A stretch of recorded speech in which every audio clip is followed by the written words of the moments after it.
Y bueno, pues la tarde de hoy vamos a revisar parte de lo que estuvimos viendo en la esquematización de los juicios en la ley constitucional de las familiares y vamos a empezar. Vamos, vamos a ir de menos a más. Ahora vamos a ir aquí, pero que sí. Entonces les decía, vamos a irnos de menos a más. Vamos a ir revisando los, los articulados, pero no nada más vamos revisando la ley, sino que empezamos con una esquematización general y nos vamos a seguir con otro tipo de esquema para ir entendiendo lo que revisamos el día de ayer y los diversos títulos que contempla el Código Nacional y los procedimientos y procesos, los juicios que están contemplados en este. Parte de lo que escuchamos, lo que platicamos el día de ayer es relacionado con el juicio ordinario civil, oral civil y el juicio familiar y el juicio de adopción, juicio nacional de adopción. Y revisábamos que las generalidades que existen dentro de este código es en relación a las fases, algunas fases que están dentro de algunas etapas que están consideradas en el código como de manera general. Una de estas etapas es lo que está en el propio código, dentro del título segundo, que se conoce o que está titulado como la etapa postulatoria. Esta etapa postulatoria está contenida dentro de los artículos 235 a 366 y dentro del primer capítulo que corresponde a la demanda, estas son generalidades. En primer lugar, tenemos los requisitos de la demanda a partir del artículo 235. Y el código nos dice cuáles son, en este artículo 235 nos dice cuáles son los requisitos que debe contener, que debe cumplir el escrito inicial de demanda. En primer lugar, la autoridad jurisdiccional ante la que se va a promover, el juez al que va dirigido el escrito de demanda. En segundo lugar, nombre, denominación o razón social de la parte actora o de quien promueve a su nombre. El domicilio para oír y recibir notificaciones dentro de la jurisdicción, es decir, donde tenga competencia el juez al que se está promoviendo. Número telefónico y dirección de correo electrónico para los mismos efectos procesales. Domicilio para oír y recibir notificaciones, número telefónico y dirección de correo electrónico para efectos de ¿qué? De oír y recibir notificaciones. Esta es una incorporación importante dentro de los procesos que se van a seguir a la luz del Código Nacional de Procedimientos Civiles y Familiares.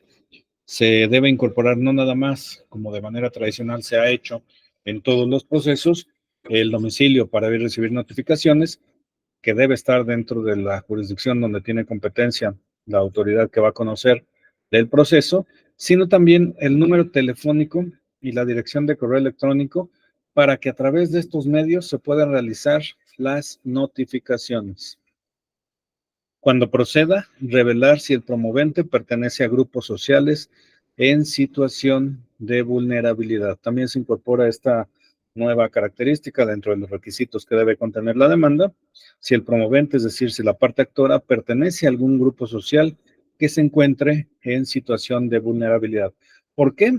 Bueno, pues porque sabemos que existen diversos protocolos emitidos por la Suprema Corte de Justicia de la Nación en relación de la participación de algunas personas en los procedimientos y procesos que se siguen ante autoridades judiciales y jurisdiccionales, como por ejemplo menores, niños, niñas y adolescentes, personas de la tercera edad, etcétera.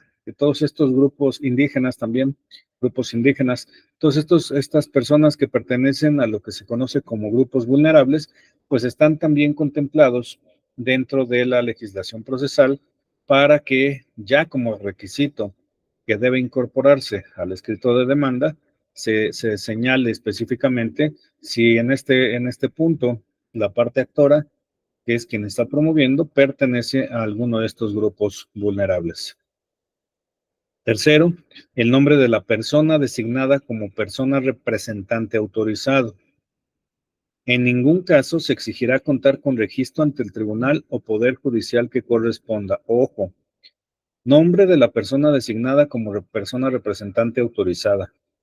Persona representante autorizada. En este caso, bueno, pues estamos hablando del mandatario judicial.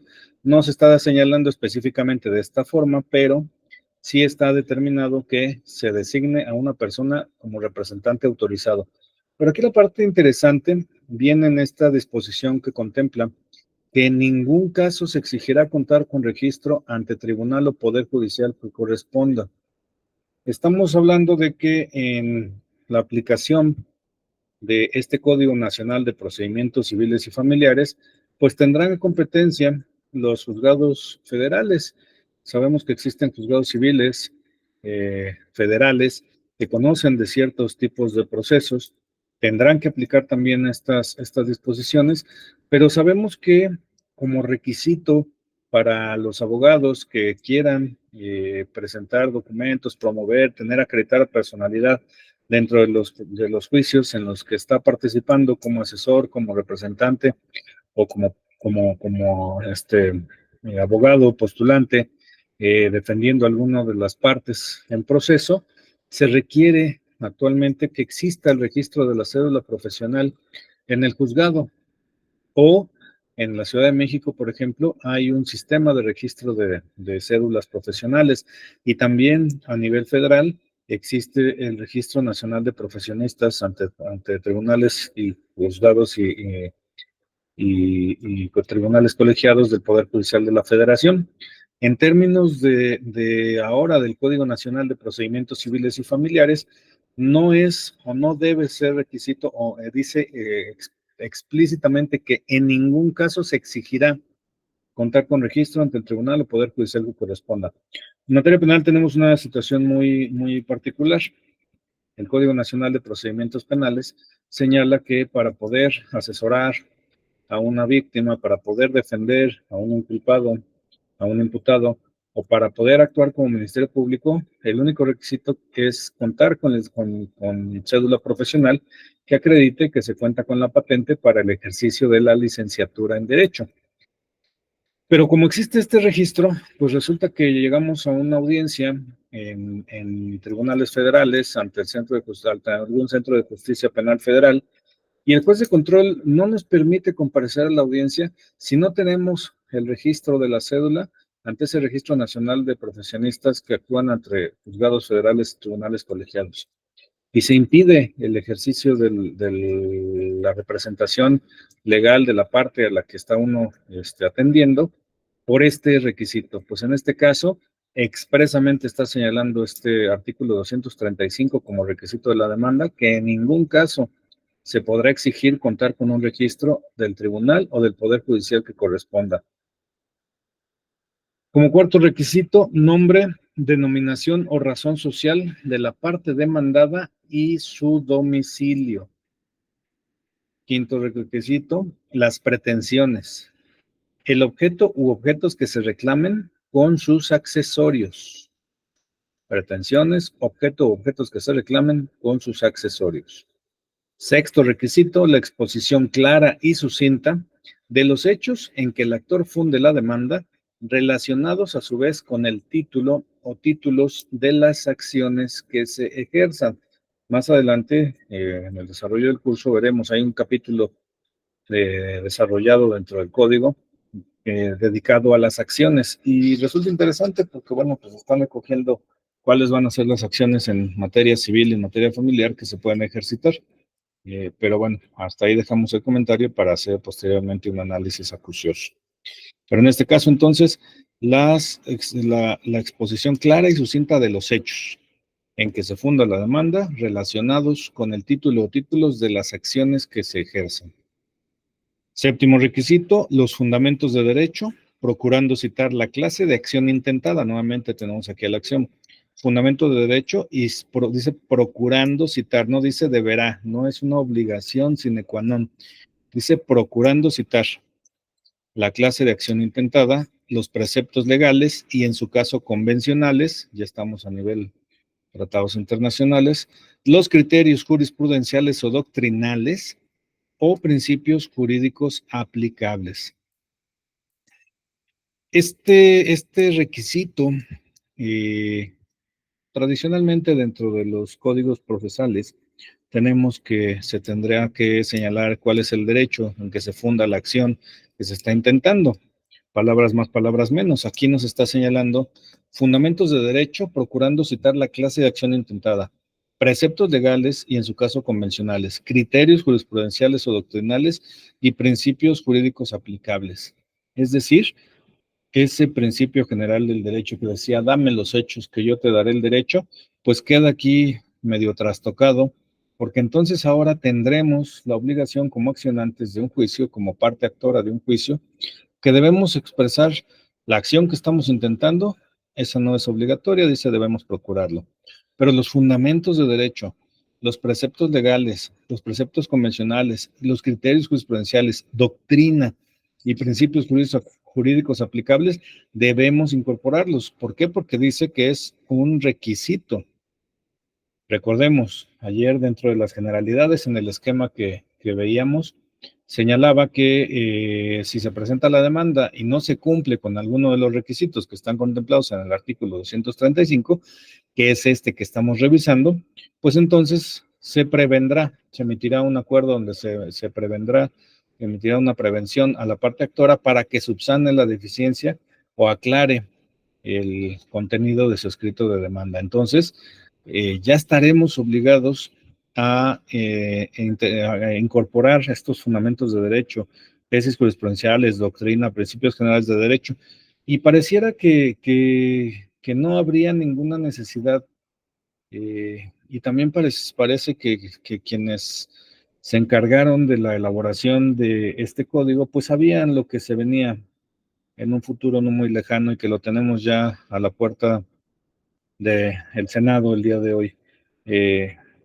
¿Por qué tenemos ahora que incorporar? Se entiende mucho el por qué tendremos que incorporar fundamentos de derecho, fundamentos convencionales, doctrina, jurisprudencia, principios generales de derecho en nuestra demanda, pues porque quien va a juzgar probablemente no tenga todo el conocimiento ni la capacidad que tienen los jueces actualmente, porque serán jueces electos popularmente, y pues para evitar que haya o que tengan que estudiar de más, bueno, pues les tenemos que decir dónde está el derecho que estamos ejercitando, en dónde está basado, cuáles son los criterios que ha emitido la Corte respecto de las acciones que estamos intentando, si hay jurisprudencia, si hay doctrinas, si hay principios generales del derecho aplicables, etcétera. Todo en charlo de plata, pues para que nuestros próximos y flamantes jueces electos popularmente con no sabemos qué conocimientos, pues sepan dónde buscarle.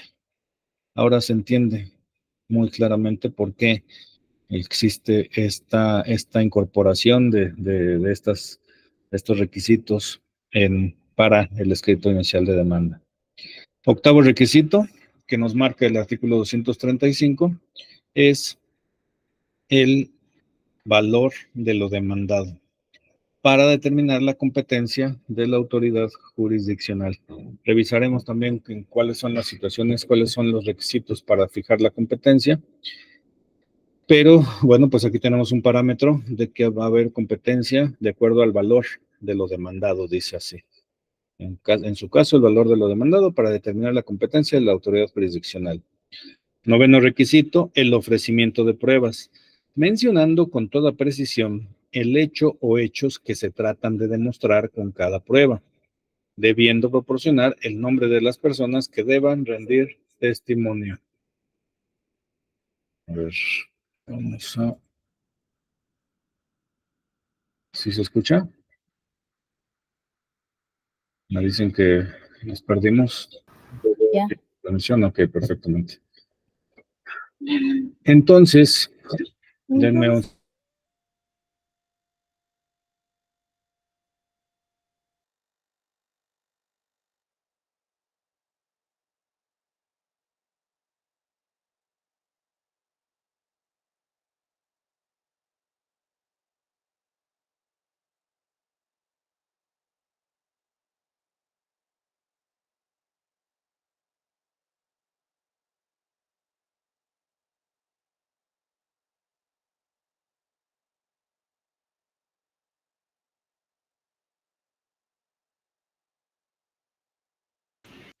Entonces, retomo, decíamos, el, el, el noveno requisito que contempla este artículo 235 del Código Nacional de Procedimientos Civiles y Familiares corresponde a el ofrecimiento de pruebas, mencionando o deberá mencionarse con toda precisión el hecho o hechos que se tratan de demostrar con cada prueba, debiendo proporcionar el nombre de las personas que deban rendir testimonio. Pues tenemos aquí también la que dentro del escrito de demanda deberán ofrecerse las pruebas. Deberá mencionarse, dice, con toda precisión el hecho o hechos que se tratan de demostrar con cada prueba y el nombre de los testigos que estemos ofreciendo. 10º requisito, las firmas de la parte actora o de su persona representante autorizada. Si estos no pudieran o no supieran firmar, pondrán su huella dactilar, firmando otra persona en su nombre y a su ruego, indicando estas circunstancias. Igualmente podrá firmar la parte actora, la persona representante autorizada. Igualmente podrá firmar la parte actora, la persona representante autorizada, el escrito, usando su firma electrónica avanzada, la cual deberá corresponder a la persona que promueva. Esto en preparación o en disposición de la promoción en vía electrónica.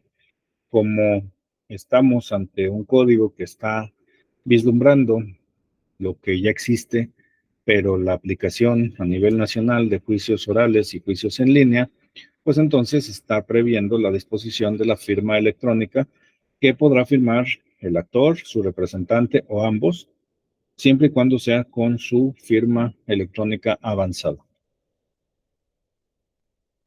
11º requisito, exhibir por cada demandado un ejemplar de las copias de traslado, tanto de la demanda y sus anexos. Hay que exhibir traslado de la demanda y de los anexos. ¿Cuáles van a ser los anexos? Si tenemos que ofrecer las pruebas, pues tenemos que exhibir los documentos. Ojo, dice en el requisito 9º el ofrecimiento de pruebas. Una cosa es ofrecerlo y otra cosa es exhibirlas. Si se supone que se están ofreciendo, en ningún lado nos está diciendo que debemos exhibirlas. Aquí hay una deficiencia procedimental porque lo que se exige es que se ofrezcan. Si bien cuando nos habla en otro de los requisitos, en el 6º, que se tienen que exponer los hechos en el que se funde la demanda, relacionándolos con el título de las acciones que se ejerzan, pues tampoco en ningún lado nos dice que se tengan que exhibir documentos, que se tenga que exhibir el título. Nos dice ofrecimiento de pruebas y en ninguno de los requisitos que hemos leído nos habla de exhibición de documento alguno. Nos habla de este título o título de la acción, pero nunca nos dice que también se debe anexar a la demanda hasta el momento. Entonces dice, exhibir por cada demandado un ejemplar de las copias de traslado, tanto la demanda y sus anexos. Entenderemos entonces que con el ofrecimiento de pruebas, pues tendrá que estar exhibido también la prueba física, en este caso documentales, que se pretendan exhibir, bueno, pues serán anexos a la demanda y tendrá que exhibirse la copia del traslado del escrito de demanda y de esos anexos que vayan conformando, que tendrán que ser esos títulos en los que se base la acción, esos documentos que constituyan las pruebas o las pruebas que se estén ofreciendo, ante la deficiencia del señalamiento expreso de que tendrán que exhibirse junto con el escrito de demanda. Se deja la interpretación, se entiende que así tendrá que ser, porque solamente se obra del ofrecimiento de pruebas. Dice, ya sean en formato electrónico o físico. Esos anexos podrán estar y esos traslados podrán ser en formato electrónico o físico, las cuales deberán estar debidamente foliadas e identificadas como copia. Nuevo requisito que casi en ningún código procesal está incorporado. Ahora los anexos deben estar foliados y deben estar identificados como copia. Aquí dice, como requisito, foliados e identificados como copia. Y si no son copia, y si exhibimos originales, pues los foliaremos, rayaremos un documento original, lo identificaremos como copia, porque es un requisito del código para agregarlo, o exhibiremos puras copias, o en qué momento exhibiremos el original. Hasta ahorita no nos dice. Como requisito de la demanda dice que deben estar los anexos foliados, que pueden ser en electrónico o físico, que deben estar identificadas como copias. Si los anexos fueran varios, se acompañará un ejemplar para cada uno de ellos. Esta exigencia no será necesaria en los casos que la demanda se presente en forma electrónica. Pues sí, porque ya en forma electrónica no hay que exhibir más que el documento electrónico que se traslada en ese mismo formato. Y finalmente, requisito número 12, los demás requisitos relacionados con las pruebas, conforme a lo dispuesto en este Código Nacional. Para cada prueba habrá un requisito. Conste que hasta el momento, como requisito de la demanda, no dice exhibirlos, dice ofrecerlos. Pero bueno, entenderemos que esos anexos que deben estar foliados y como copias, pues entenderá que no tendremos que exhibir originales. Ya veremos cuando revisemos los requisitos de las pruebas, si ahí nos aclaran en alguna generalidad para el ofrecimiento de los medios de prueba, exista disposición para ello. Después nos dices el artículo 236, si la demanda fuere oscura, irregular o no cumpliera con alguno de los requisitos del artículo anterior, de los requisitos que están señalados para la presentación de la demanda, por una sola ocasión se señalará con toda precisión en qué consisten los defectos de la misma en el proveído que al efecto se dicte y publique en el medio de comunicación judicial, para que en el término de 3 días contados a partir del día siguiente, aquel en que surta efectos la notificación, se desahogue en tiempo y forma. Ojo, para los que somos litigantes, aquí nos está diciendo, sin decirlo expresamente, o se está entendiendo de la redacción de este artículo, que ese acuerdo de prevención, en el cual se nos va a dar 3 días para aclarar los defectos de la demanda, dice, si fuera oscuro, irregular o no cumpliera alguno de los requisitos, por una sola ocasión, se señalará con toda precisión en qué consisten los defectos de la misma, en el proveído que al defecto se dicte y publique en el medio de comunicación judicial, para que en el término de 3 días, contados a partir del siguiente aquel en que suelta efectos, la notificación se desahoga en tiempo y forma. Pero nos está hablando de una notificación que nunca nos dice que sea personal, nos dice que se dicte y publique en el medio de comunicación judicial. Se entiende de la redacción que la prevención no va a ser a través del conocimiento de la prevención, no será por una notificación personal, sino será a través de la publicación del boletín judicial. Es lo que se desprende, dice,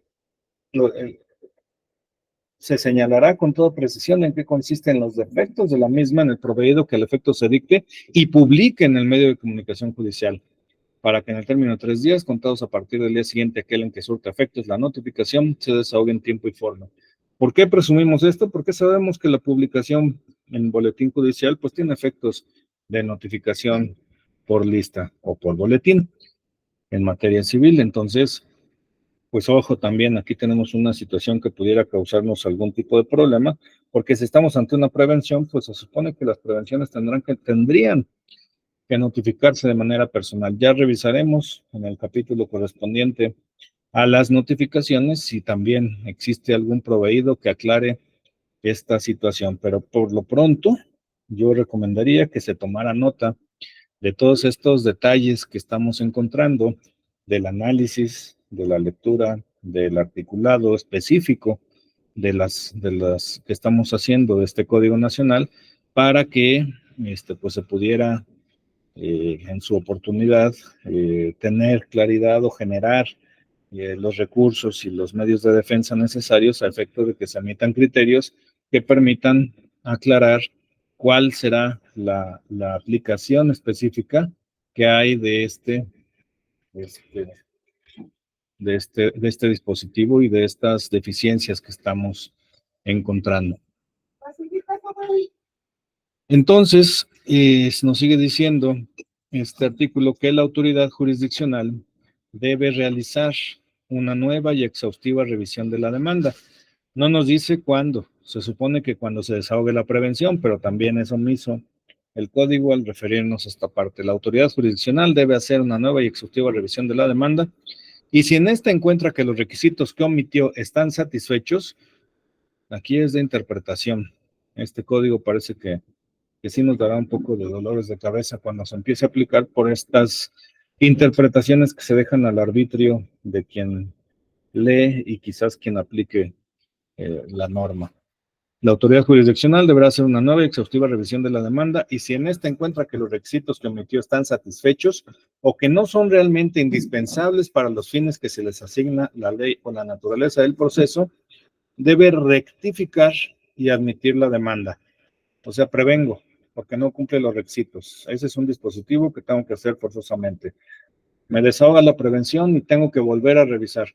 Y si no me satisface los requisitos, ojo, no dice que se deseche la demanda si no cubrí todos los requisitos. Dice, hará un nuevo análisis exhaustivo, una nueva revisión de la demanda, y si se cumplieron los requisitos que se omitió, pues ahí no tendríamos problema. Pero dice más adelante, o que no son realmente indispensables para los fines que les asigna la ley y naturaleza del proceso. Bueno, pues entonces, si no son indispensables, ¿para qué son requisito y para qué me los van a pedir? Y entonces dice, no dice debe emitir un nuevo pronunciamiento, un nuevo acuerdo, una nueva determinación, dice rectificar. O sea, perdón, me equivoqué porque te requerí porque no cumpliste los requisitos, pero ya revisé bien la demanda, como me dice el código, y entonces estoy rectificando que no se necesitaba ese requisito. Y entonces te admito la demanda porque rectifiqué, porque no me cumpliste, no se satisfizo el cumplimiento de los requisitos. Pero yo, pues, recién electo, con todo el criterio jurídico que ampliamente tengo por la gran experiencia que me dio hacer 15 días de campaña para ser juez electo popularmente, pues rectifico, admito la demanda. Dice, sin estar vinculando ineludiblemente por su propia prevención. No me obliga la propia prevención que emití a que se cumpla o a que se desahogue, porque puedo rectificar. Aunque el demandante no haya presentado ningún escrito encaminado a cumplir con lo pedido o el presentado se considere insuficiente. Caramba, entonces, ¿para qué queremos una prevención? Aunque no se haya desahogado la prevención, tengo que volver a revisar y en todo caso rectificar mi determinación y no es vinculante mi acuerdo. Pues entonces, ¿para qué acordamos? Pues mejor que haya que se eviten la prevención y nos vamos directamente a admitir todas las demandas. Circunstancias que vamos encontrando y técnicas y deficiencias legislativas, pues decíamos el día de ayer, ¿quiénes hacen nuestras leyes? Pues así están hechas. Si a pesar de lo anterior no se cumplieron los motivos de prevención dentro del término señalado para tal efecto, se desechará la demanda. Oh, caramba, pues entonces no que me la van a admitir y que aunque no haya desahogado la prevención, me la van a volver a revisar y el juez puede rectificar. Y después en el tercer párrafo de este artículo 236 me dice, si a pesar de lo anterior no se cumplieron los motivos de la prevención, pues no, que no es vinculante para el juez su propio acuerdo, que no le obliga, que tiene que volver a revisar y si se le da la gana me lo tiene que admitir. Pero bueno, dice así. Si no se cumplieron los motivos de prevención dentro del término señalado, se desechará la demanda y devolverá al interesado todos los documentos originales y electrónicos. Pues no que copias, ahora ya nos habla aquí de documentos originales, pues no que los anexos van en copia foliada. así como las copias simples que se hayan exhibido, con excepción de la demanda con la que se haya formado el expediente respectivo, salvo lo dispuesto en el artículo 5 del Código Nacional. En caso de que se promueva la acción o una petición en una vía incorrecta, la autoridad jurisdiccional la reencausará a la que sea procedente, proveyendo sobre las medidas cautelares o provisionales solicitadas. Entonces, si me equivoco de vía, el juez tiene la obligación de reencausarla hacia la vía correcta. Ya no me pueden desechar porque haya equivocado la vía. Si es en vía ejecutiva civil y promoví un juicio ordinario civil, pues el juez tiene la obligación de revisar y no me puede desechar porque no es un requisito, pero además se puede hacer una revaloración, pero además, aunque me haya prevenido y no lo desahogué, el juez puede decir, está bien, te la admito, te reencauso, te corrijo la vía, te corrijo la plana y va para adelante. Bueno, muy bien. Artículo 237. La determinación de no admitir la demanda o cualquier otra por la que no se le dé curso se podrá impugnar mediante el recurso de queja. Primer dispositivo que estamos revisando en estas sesiones, en donde se puede interponer un recurso en contra de la determinación del acuerdo en el cual no se me admita la demanda, se me deseche la demanda o se determine algo similar, dice, que no, por la cual no se le dé curso, que no se le dé trámite al escrito de demanda, entonces se podrá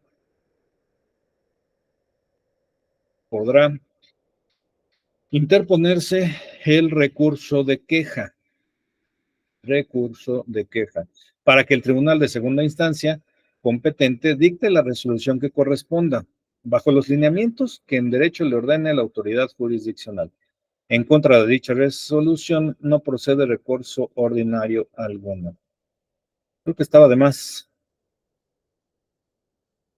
Si estamos hablando del recurso de queja para que el tribunal de segunda instancia emite la resolución que corresponda, pues ya es una resolución de segunda instancia. Y dice, en contra de dicha resolución no procede recurso ordinario alguno. Pues que no, el recurso ordinario es la queja. En contra del recurso, de la resolución del recurso ordinario, no procede otro recurso ordinario. No. En contra del auto que admita la demanda, no es procedente recurso alguno.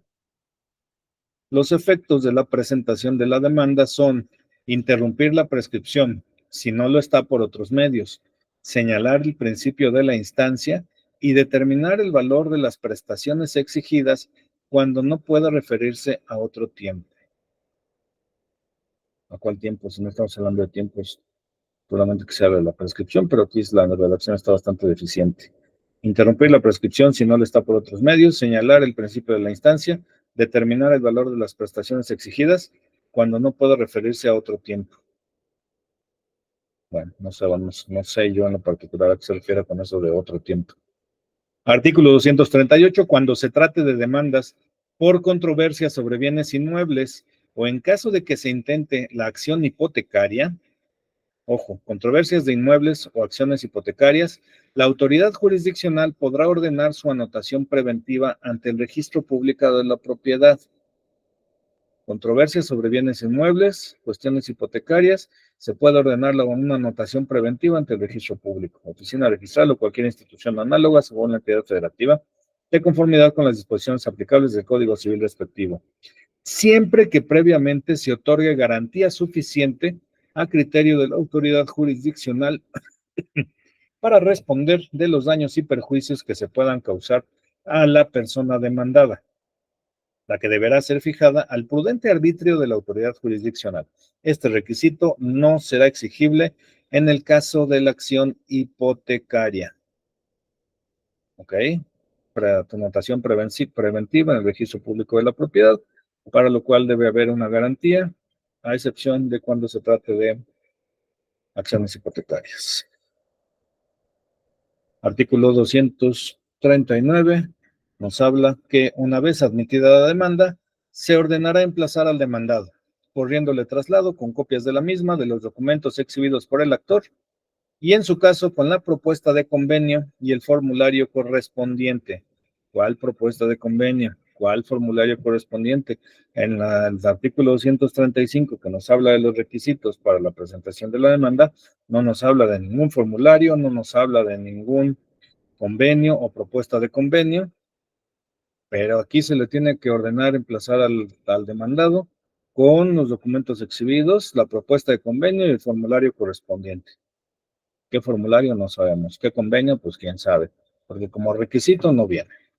A fin de que dentro del término de 15 días conteste la demanda. Término para contestar una demanda, término genérico para contestar todas las demandas en materia civil y familiar, en términos del artículo 239 del Código Nacional de Procedimientos Civiles y Familiares, 15 días. Está dentro de las prevenciones generales, está dentro de este punto de la etapa postulatoria, estamos hablando de la demanda, en la contestación de la demanda, término 15 días. Acciones civiles, acciones familiares, acciones que están contempladas en el Código Nacional de Procedimientos Civiles y Familiares, término para contestación de demanda, 15 días.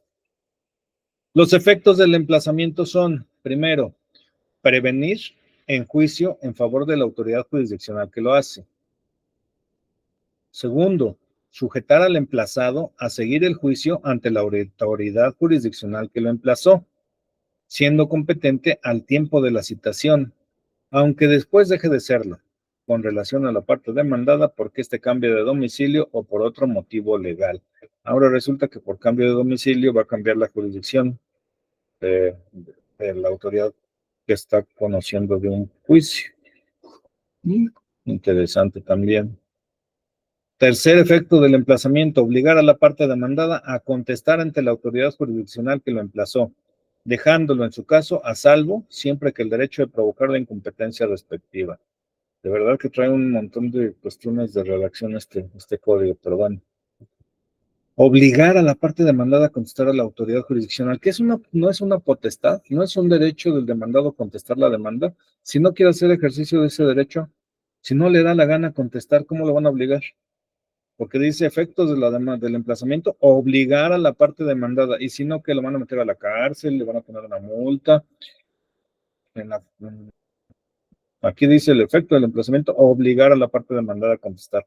Y si no contesta, no operará la figura de la rebeldía, veremos.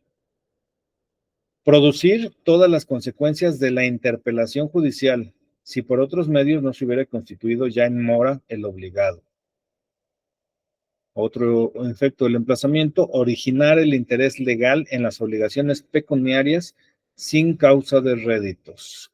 Réditos. Desde mi abuelita no escuchaba este adjetivo réditos. ¿No será sustantivo? Réditos. No se deberá, no serán intereses, pero bueno, dejémoslo en réditos. Vamos a la contestación de demanda, artículo 241. Para satisfacer este segundo punto de nuestra presentación, 2, contestación de la demanda. Todo lo anterior, pues fue los requisitos de la demanda y las disposiciones generales respecto del escrito de demanda. En cuanto a la contestación de la demanda, artículo 241, la contestación de la demanda deberá cumplir con los siguientes requisitos. Primero, presentarse ante la autoridad jurisdiccional que lo emplazó. Sí, ni modo que ante otra, ¿verdad?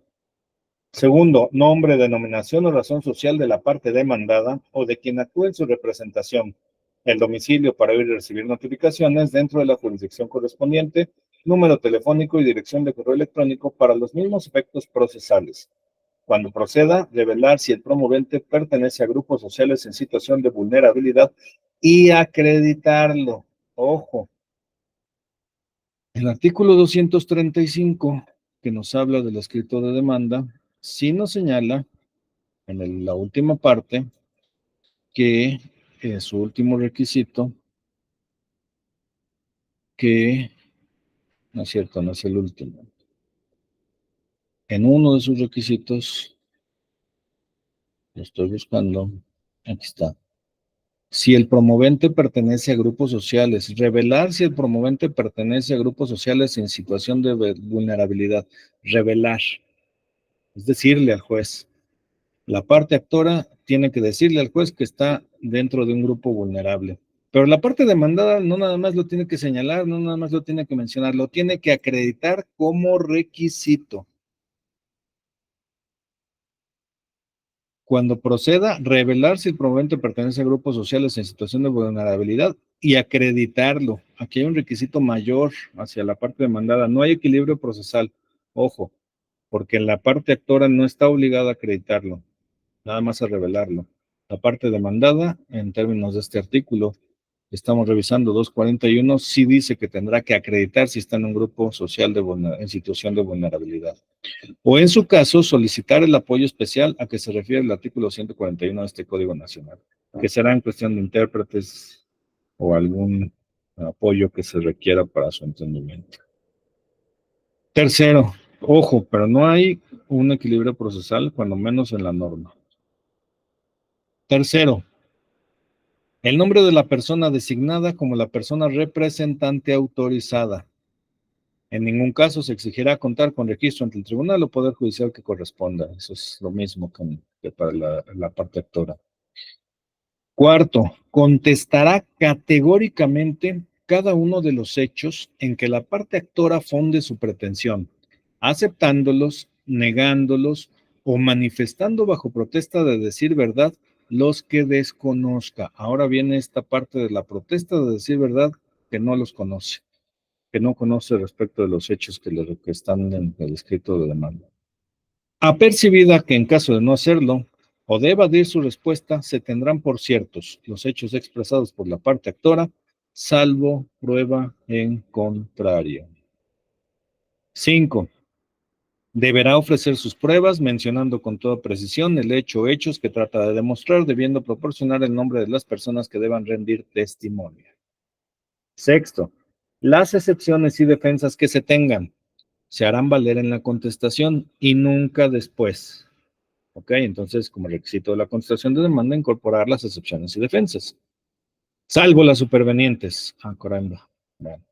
Se procurará citar los preceptos legales, convencionales, criterios jurisprudenciales o doctrinales, principios jurídicos aplicables. Igualmente, carga de la parte demandada, pues decirle al juez dónde está todo el bagaje jurídico de su contestación. 7, las firmas de la parte demandada o de la persona representante autorizada. Si estos no pudieron o no supieron firmar, pondrán su huella dactilar, firmando otra persona en su nombre y a su ruego, indicando estas circunstancias. La parte demandada o la persona representante autorizada podrá firmar el escrito usando su firma electrónica avanzada.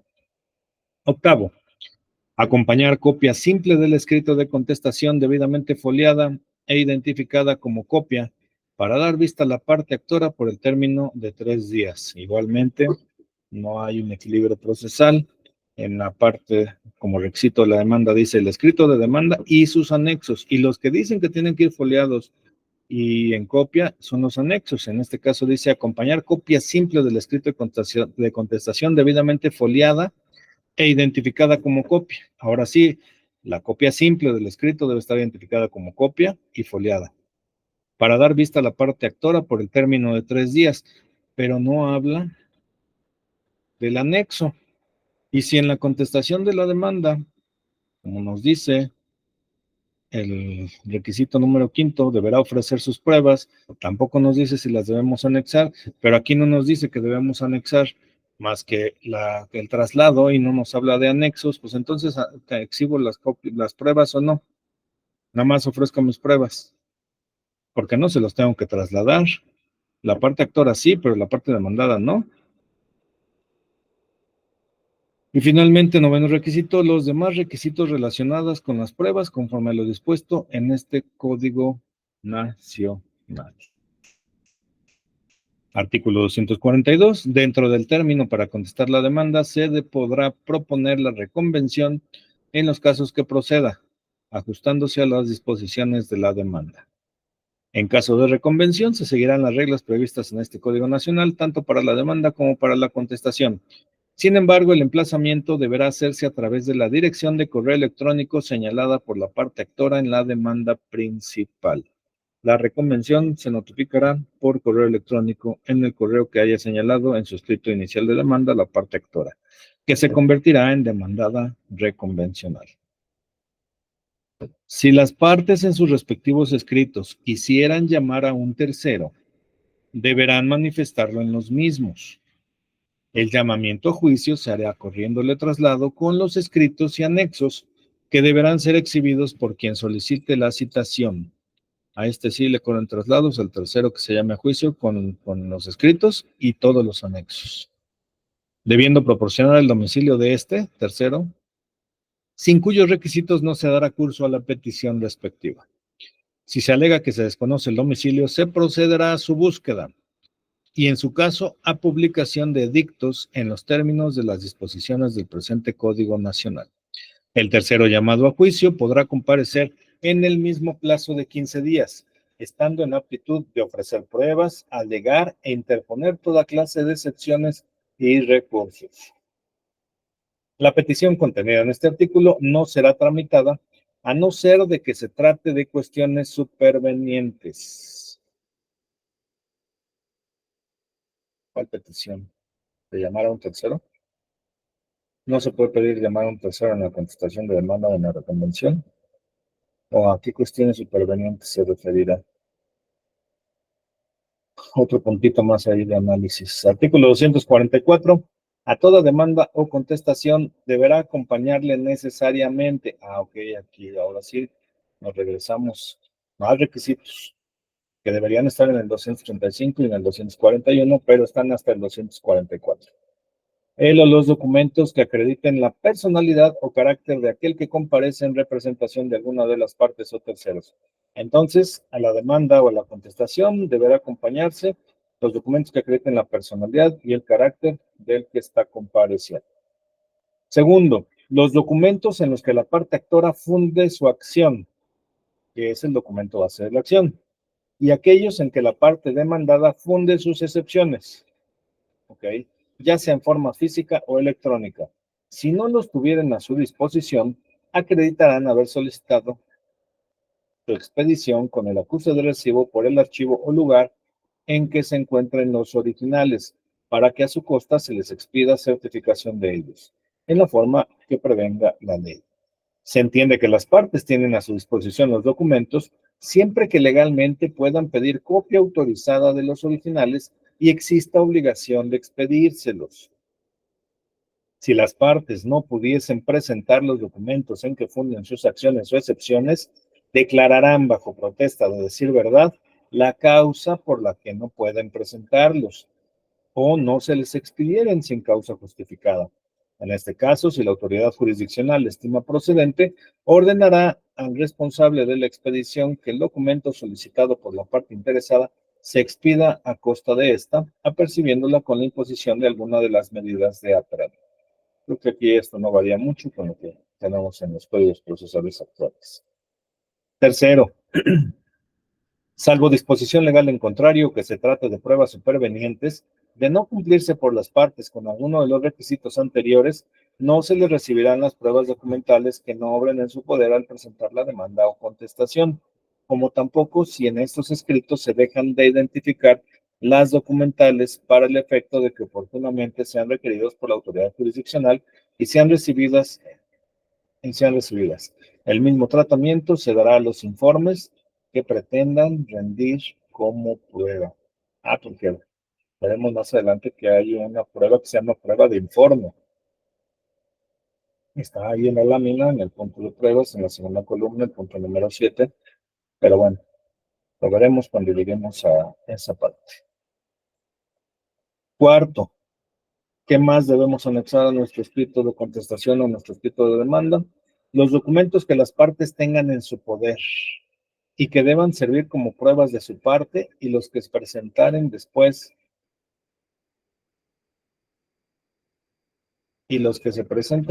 con violación a este precepto no les serán admitidos. Ok, esta cuestión de redacción. Tendrá que exhibirse entonces los documentos que tengan en su poder y que puedan servir como pruebas de su parte.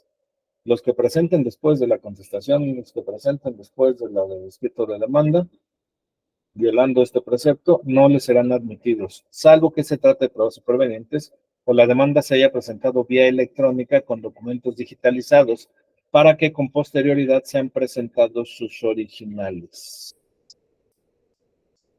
Sexto, se deben exhibir también junto con los escritos de contestación y con los escritos de demanda copias simples, siempre que sean legibles tanto del escrito de demanda como de los demás documentos referidos, incluyendo la de los que se exhiban como prueba, según los párrafos precedentes, incluyendo archivos o documentos electrónicos, y si se acompañan grabaciones de audio o video, para que se impongan de ellos, se exhibirá un duplicado de los mismos para correrle traslado a la contraria.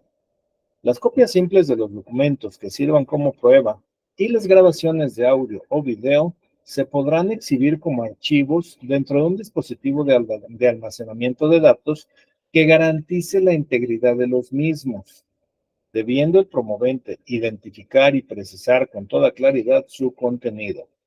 Al momento de proveer el escrito de demanda o de contestación, la persona secretaria judicial deberá cotejar que las copias exhibidas o las que se contienen en los archivos del dispositivo de almacenamiento correspondan a los documentos exhibidos como pruebas.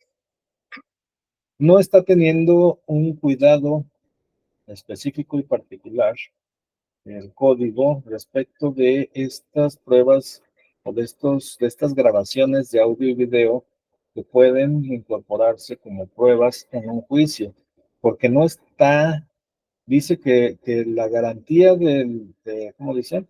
La garantía de la integridad de los mismos estará porque están contenidos en un dispositivo de almacenamiento de datos. O sea que la garantía de que no está alterado la grabación o el video es porque está en mi USB o está en un CD.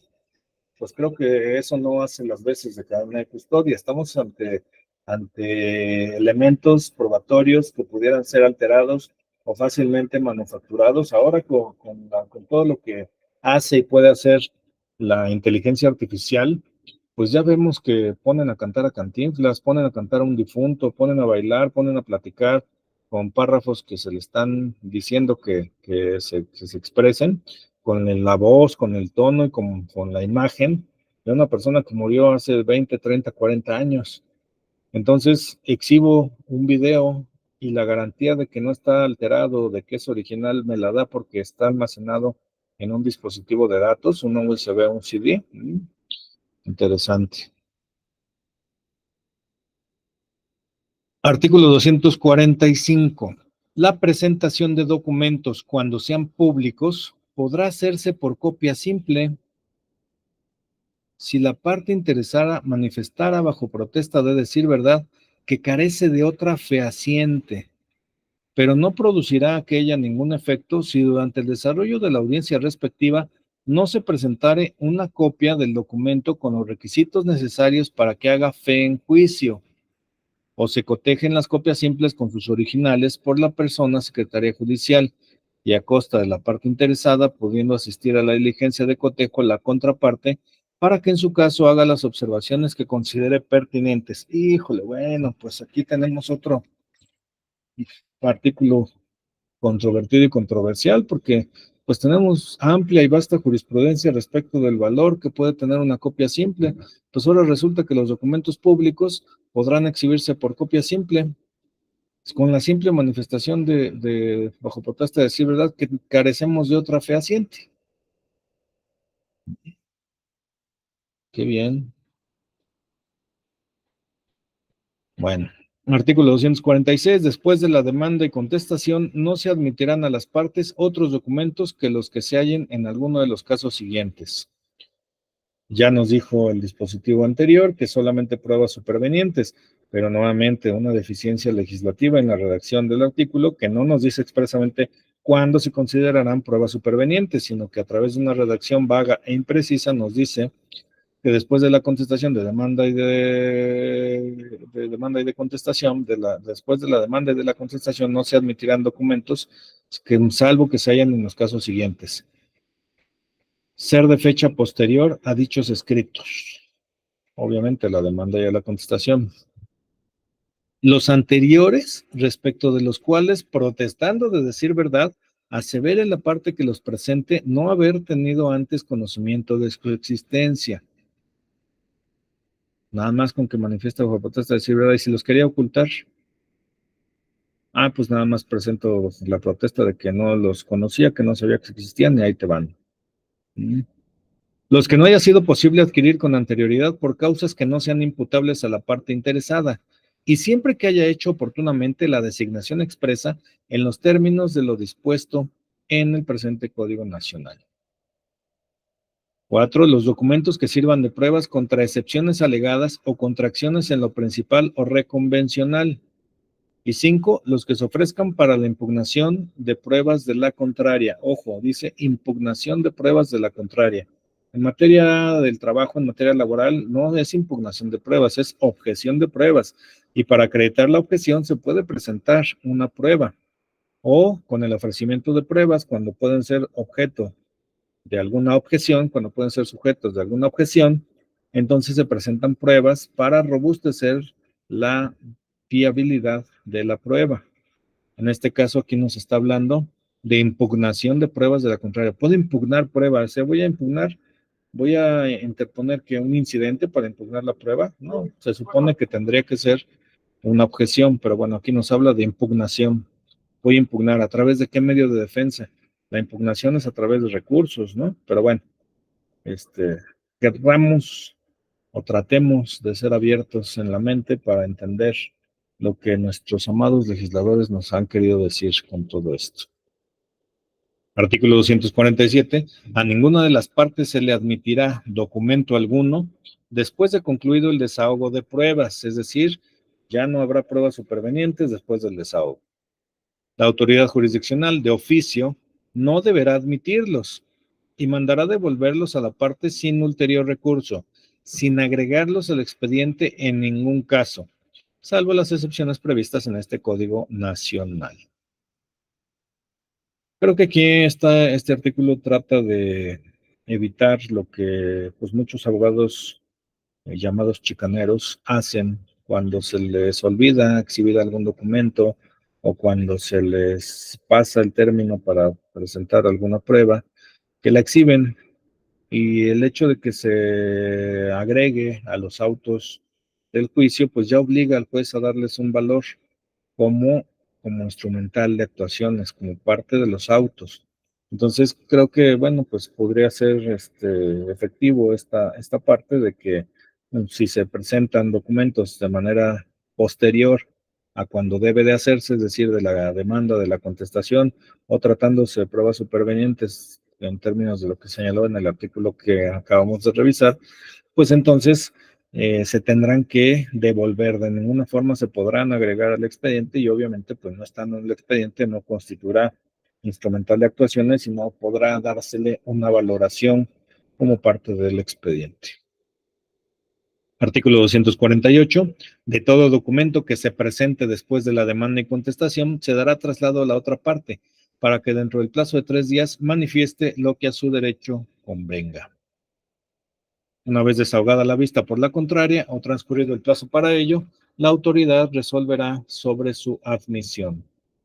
Si la exhibición del documento se hace en el acto de la audiencia y estuviera presente la parte contraria, se le dará vista en la misma audiencia para que manifieste lo que a su derecho convenga, evaluando en todo caso la autoridad jurisdiccional su admisión o desechamiento.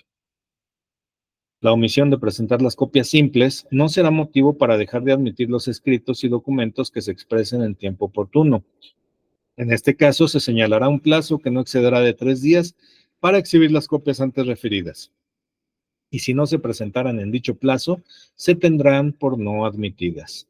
Lo anterior no resulta aplicable para el caso de presentación de la demanda y sus anexos por vía electrónica o digital. En los escritos de demanda, contestación, reconvención, contestación a la reconvención y desahogo de vista, las partes ofrecerán sus pruebas, exhibirán las documentales físicas o electrónicas que tengan en su poder o el acuse de recibo mediante el cual hayan solicitado las que no tuvieran en su poder. Ok, tenemos hasta el artículo 250, lo que nos pudieron haber dicho desde el 237.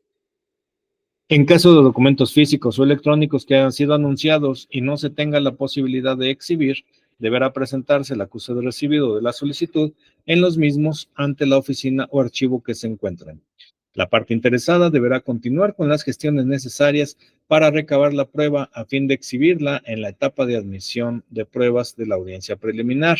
Sin embargo, cuando se manifieste bajo protesta de decir verdad la imposibilidad para exhibir las documentales físicas o electrónicas ofrecidas como prueba por causa justificada, la autoridad jurisdiccional, desde la admisión de la demanda, contestación o desahogo de la vista de excepciones, auxiliará al oferente girando los órdenes correspondientes para que sean remitidas a más tardar en la audiencia preliminar con los apercibimientos de las medidas de apremio que considere pertinentes.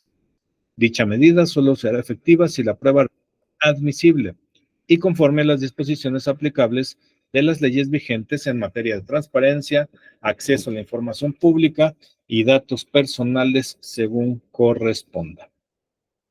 Si se trata de documentos físicos o electrónicos a disposición de la contraparte, se le requerirán en el acuerdo que recaiga el ofrecimiento y anuncio de la prueba, quien deberá exhibirlo en el escrito subsecuente referido en el primer párrafo de este artículo o en la etapa de admisión de pruebas de la audiencia preliminar según corresponda. En este caso, de ser admisible la prueba y no se presente oportunamente, se presumirán ciertos los hechos, salvo causa justificada y previo apercibimiento. En el supuesto de pruebas documentales o de informe a cargo de personas ajenas al juicio y que legalmente no estén obligadas a su expedición, la autoridad jurisdiccional, sin perjuicio de decidir su admisión en el momento oportuno, autorizará los requerimientos respectivos en el acuerdo que recaiga el anuncio y ofrecimiento de la prueba. Una vez contestada la demanda y en su caso la reconvención o transcurridos los términos para ello, se señalará fecha y hora para la celebración de la audiencia preliminar dentro de los 15 días siguientes. En el mismo auto, que se admiten o desechen las pruebas ofrecidas en relación con las excepciones procesales, para que en su caso se desahoguen en la audiencia preliminar.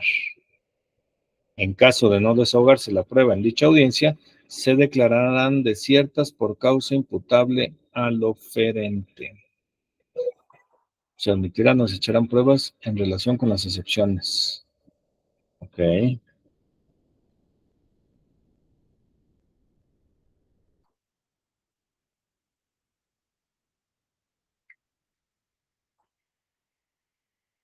En las excepciones de conexidad, litispendencia y cosa juzgada, solo será admisible como prueba la documental. Artículo 252. Una vez publicado el auto que señala la fecha para la celebración de la audiencia preliminar y hasta dictado de la sentencia definitiva, las promociones de las partes que se encuentren relacionadas con el procedimiento deberán formularse oralmente al inicio de la audiencia respectiva. Ojo, ya no se pueden promover una vez que está señalada la fecha de audiencia, ya no se pueden presentar escritos. Las promociones de las partes que se encuentren relacionadas con el procedimiento deberán formularse oralmente al inicio de la audiencia respectiva. Las peticiones que no impulsen el procedimiento se harán valer antes del cierre de la audiencia. Cualquier promoción o petición que se presente por escrito en dichas etapas serán devueltas al interesado sin necesidad de acuerdo. Híjole, aquí veo también algún tipo de inconveniente, porque siempre hay cuestiones procesales en los juicios orales. En la práctica, no podemos a veces esperar alguna situación a que inicie la audiencia para presentar algún documento, en este caso se me ocurre así de momento, la justificación por la inasistencia por cuestiones de salud de un testigo o de una de las partes, actora o demandada. Lo vimos y lo vivimos ahora que tuvimos desafortunadamente los efectos de COVID, los efectos de la pandemia, en donde pues no tenían nadie garantizada la salud y que había contagios constantemente.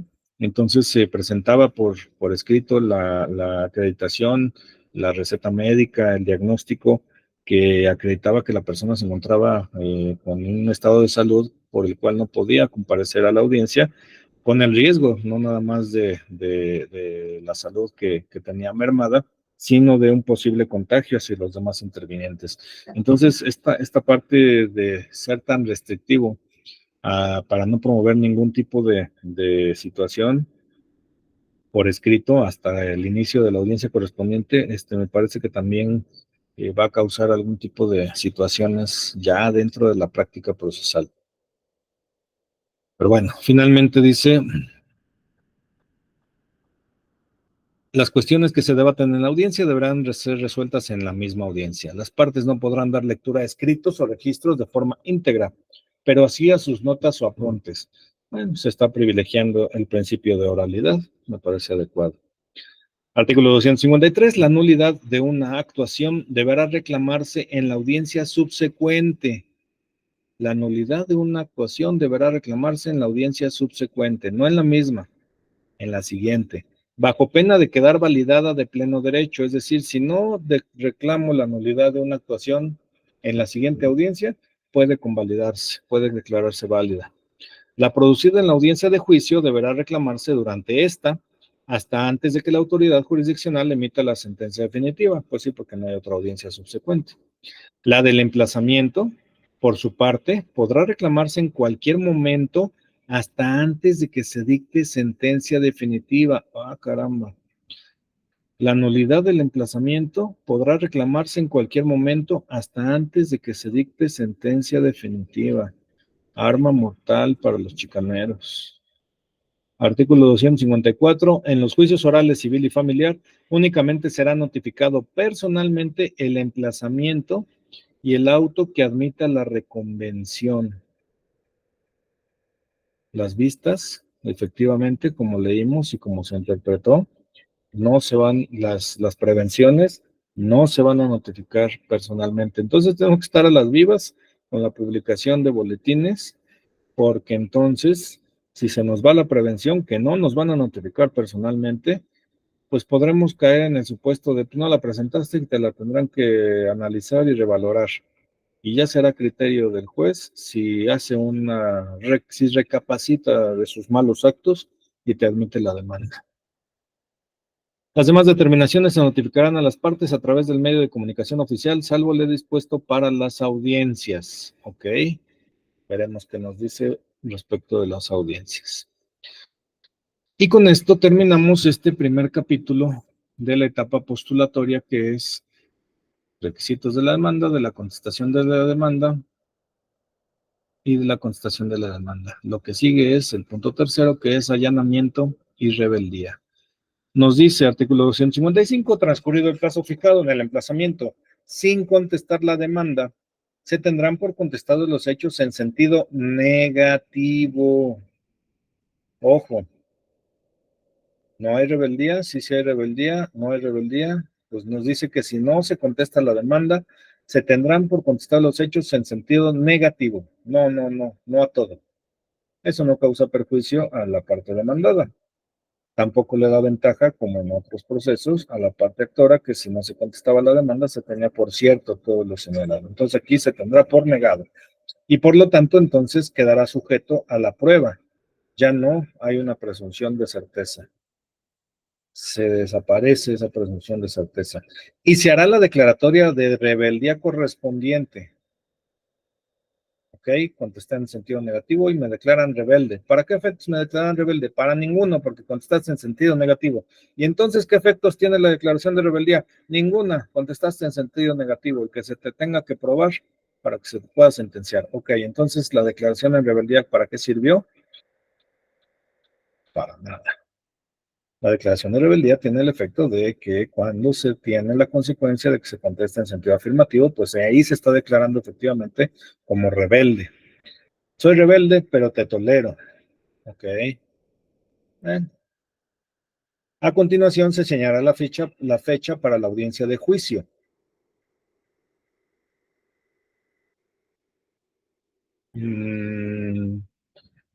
Error de redacción. Estamos en el emplazamiento y en la contestación de demanda. Nos citaron una audiencia preliminar. Transcurrido, y aquí nos dice transcurrido el plazo fijado para el emplazamiento. Nos regresamos otra vez al emplazamiento. Tenemos nuestro término para contestar la demanda y no la contestamos.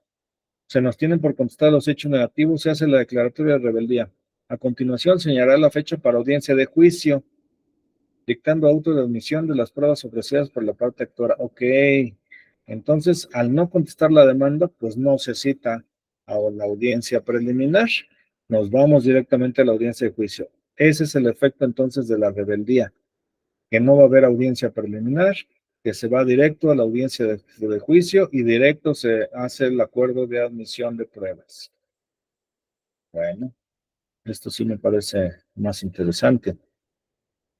La parte demandada podrá allanarse a la demanda, que es distinto, si la contesto, pero me allano.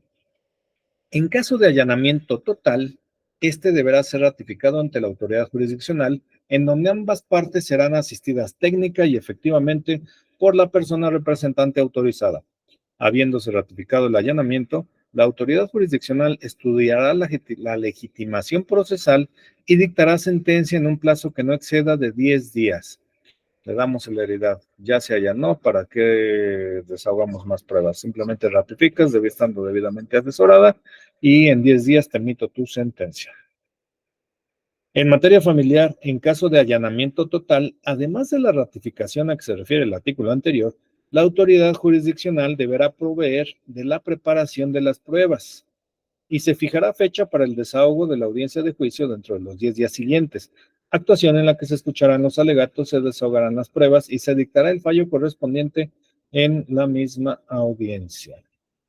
¿Ok? En el caso de la materia familiar, el allanamiento total, entonces, no acaba con el juicio para la emisión de sentencias. De todas maneras, nos vamos al desahogo de pruebas, aunque se hayan allanado. Pudiera parecer como que un acto de cuidado y resguardo de los intereses de quienes intervienen en una controversia familiar, dada la naturaleza jurídica y el orden público que se sigue, el interés general que tienen todos los asuntos naturales familiar, parece algo adecuado. Cuando la controversia se refiera solo a puntos de derecho y no de hecho, se citará para la audiencia de juicio en término de 10 días, y después de escuchar los alegatos, la autoridad jurisdiccional expondrá de forma breve, clara y sencilla su fallo, y leerá únicamente los puntos resolutivos, entregando copia simple de la sentencia a las partes, así como, en los casos que proceda, el derecho que tienen las partes para apelar dicha sentencia conforme lo establecido en el Código Nacional. Esto cuando solamente la controversia se refiera a puntos de derecho, porque el derecho no se prueba, el derecho se ejerce. Las cuestiones de hecho son las que se prueban, pero generalmente los hechos son para acreditar el derecho. Artículo 259. En los casos de declaración de rebeldía de la parte demandada por falta de contestación, tendrán aplicación las siguientes reglas. Todas las resoluciones que de ahí en adelante recaigan en el pleito, aquí se utiliza la palabra pleito, y cuantas citaciones deban hacérsele, aun las de carácter personal, se notificarán en el medio de comunicación procesal oficial, boletín, salvo los casos en que otra cosa se prevenga a juicio de la autoridad jurisdiccional. Desde el día en que fue declarada rebelde o que quebrantó la radicación de la persona o la parte demandada, se decretarán las medidas cautelares solicitadas por la parte actora, si la parte contraria lo pidiere. La retención de sus bienes muebles y el embargo de los inmuebles en cuanto se estime necesario para asegurar lo que sea objeto del juicio, aplicando en lo conducente las reglas de las medidas cautelares. También en su oportunidad revisaremos esta parte de las medidas cautelares. La persona declarada en rebeldía podrá personarse a la audiencia de juicio para participar en el desahogo de las pruebas y rendir alegatos finales, sin que en ningún caso pueda retrotraerse el procedimiento. No se va a regresar nada del procedimiento. Y con esto ahora sí terminamos este primer capítulo de la etapa postulatoria que corresponde a la demanda, requisitos de la demanda, contestación de la demanda, allanamiento y rebeldía. Por cuestión de tiempo, pues vamos a dejar hasta aquí nuestra sesión del día de hoy, dado que pues es bastante amplio y extenso. No sé si hubiera alguna pregunta, alguna duda, algún comentario. Y pues si no lo hay, entonces nos veríamos el día, hoy que es martes, el día jueves, para continuar con el capítulo segundo que corresponde a las pruebas. Hacemos el análisis de pruebas de manera similar a lo que hicimos el día de hoy en nuestra próxima sesión. Vamos a concluir nuestra grabación.